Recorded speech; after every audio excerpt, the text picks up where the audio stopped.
Hello friends, आज हम एक क्वेश्चन करने वाले हैं, why it is easier to pull than push.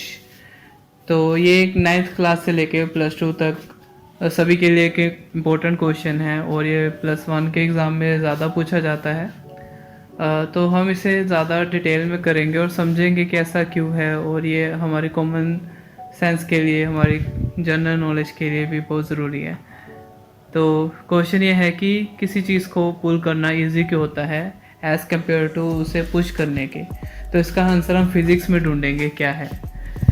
तो यहाँ पे मैंने दो डायग्राम्स बनाए हैं और उसके साथ समझाने की कोशिश की है।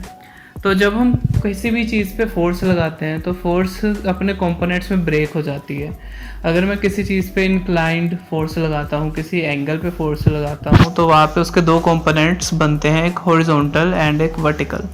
जो हॉरिजॉन्टल कंपोनेंट होता है वो उसका कोस थीटा का कंपोनेंट बनता है और जो वर्टिकल कंपोनेंट होता है वो साइन थीटा का। फॉर एग्ज़ाम्पल, अगर मैंने 10 डिग्री पे एक फोर्स लगाई है तो उसका कंपोनेंट क्या बनेगा, हॉरिजॉन्टल बनेगा F cos 10 एंड वर्टिकल बनेगा F sin 10। ठीक है, तो इसी चीज़ को, इसी कॉन्सेप्ट को हम यहाँ पे समझते हैं। तो पहले पुश के केस में हम देखते हैं कि हो क्या रहा है। तो पुश के केस में अगर मैं यहाँ पे आपको डायग्राम दिखाऊं, तो यहाँ पे जो फोर्सेस लग रही हैं, एक हम F फोर्स लगा रहे हैं और वो FH एंड FB दो कंपोनेंट्स में ब्रेक हो रही है। यहाँ पे जो हमारा मेन फोर्स है जो इस कॉन्सेप्ट में काम कर रही है वो है FV। अगर आप देखेंगे ध्यान से तो FV जो है वो वेट के साथ ही ऐड हो रही है। इसका मतलब है कि वो वेट को बढ़ा रही है। FV भी डाउनवर्ड डायरेक्शन में है एंड W जो उसका वेट है वो भी डाउनवर्ड डायरेक्शन में है। तो जो टोटल वेट जो इसमें आ रहा है पुशिंग में वो आ रहा है W मीन्स mg। अगर मुझसे mg लिखेंगे फोर्स के केस में, प्लस F sin थीटा। तो यहाँ पे वेट उसका इंक्रीज़ हो रहा है।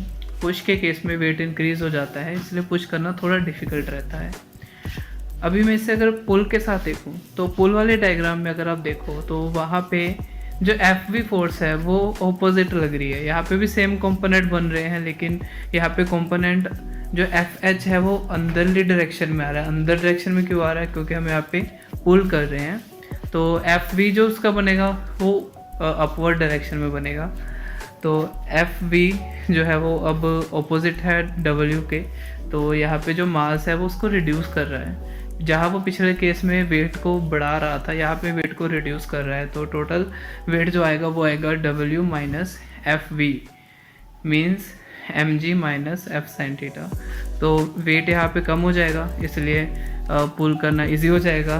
वेट इंक्रीज़ होगा तो पुश करना डिफ़िकल्ट हो जाएगा। तो यही इसका रीज़न है कि why it is easier to pull than push. अगर आपको वीडियो समझ में आई है तो लाइक करिए, और अगर फिर भी कोई कन्फ्यूज़न है तो कमेंट करिए। Thank you.